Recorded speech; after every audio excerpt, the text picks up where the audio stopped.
Invite a Budget Blinds style consultant to show you how to transform your rooms just by changing your window coverings. Canada's #1 choice for window coverings. Visit budgetblinds.ca today. This is Newcap News with Annika Notveit. Good evening and thank you for joining us. Crews were called to an apartment fire around noon today in southern Lloydminster. According to the fire department officials, flames were coming out of the second floor suite and working their way to the third floor. They evacuated everyone from the building and put the fire out within 10 minutes. No one was hurt and 34 suites were unharmed. 2 were damaged on the third floor. Red Cross support was provided to residents as the fire department assessed the structural safety of the building. Residents have since been allowed back in the two outside buildings, and the fire is under investigation.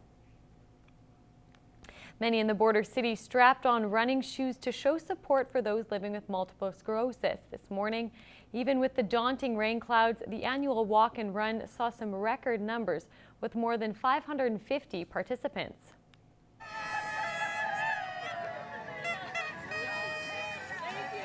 Those wearing red live with MS. Melanie Mushtaller, a local teacher, never expected she'd be donning this outfit.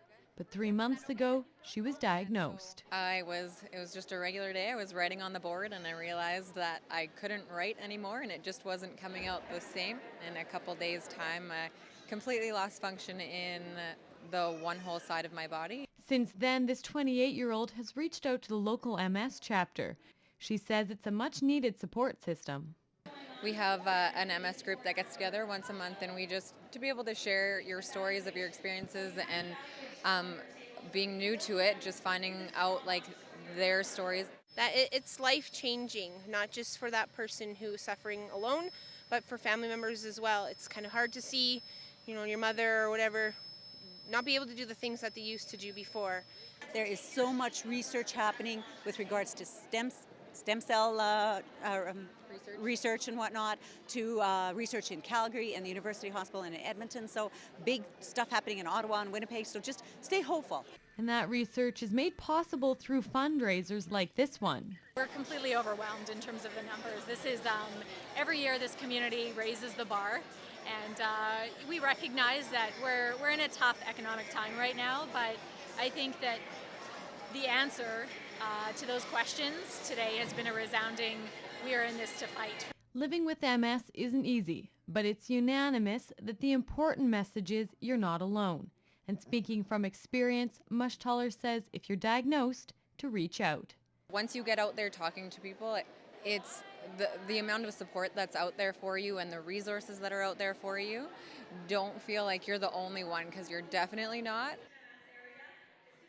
Volunteers are pivotal for many organizations to run. In Lloydminster, the Interval Society, a group dedicated to eradicating family violence, is celebrating the success of 35 years, something staff say wouldn't be possible without those willing to give up their time. I'm inspired by the ladies that we see, the volunteers and everything, and so that's something as a part of our 35-year anniversary we wanted to share with the community. This inspiration is something they want others in the community to get involved with. Go onto social media, Facebook, Twitter, Instagram, we're on all of it, and to post a picture of something that inspires you and use the hashtag InspireYLL and then also hashtag LIH35. And if you can, also tag the Lloydminster Interval Home and like us on Facebook. Jensen adds you have the chance to win a lunch for 4 at the Root, and the contest runs until the end of June. With the warmer weather, many thoughts turn to summer holidays and traveling. For the first time ever, a traveler's guide for Lloydminster is out. The guide released highlights local shopping, entertainment, parks, culture, and more. The Chamber's always been answering these questions from travelers and locals, what is there to do in Lloyd. So I think it's a long time coming and a little bit overdue. As Winter said, the annual guide doesn't just target travelers, but a growing population of residents.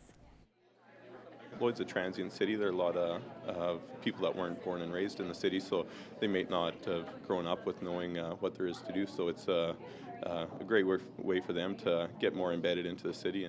You can get hard copy versions at the Chamber office on 52nd Ave or online at the Chamber website.